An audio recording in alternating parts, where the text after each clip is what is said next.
یہاں آپ کو اپڈیٹ کریں گے۔ اے ٹی سی سرگودا کے جج کے خط پر لیے گئے اسقط نوٹس کو لاہور ہائی کورٹ نے رٹ پٹیشن میں تبدیل کر دیا۔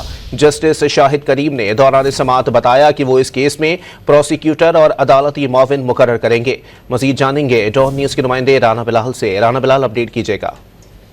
اے ٹی سی عدالت سرگودا کے جج کو مبینہ طور پر ہراساں کرنے کے معاملے پر سماعت ہوئی ہے اور ہائی کورٹ کے نے اسقط نوٹس کو ریٹ پٹیشن میں تبدیل کر دیا ہے اور یہ ریمارکس دیے ہیں کہ اس کیس میں ایک پروسیکیوٹر مقرر کیا جائے گا اور ایک عدالتی معاون جو ہے وہ مقرر کیا جائے گا۔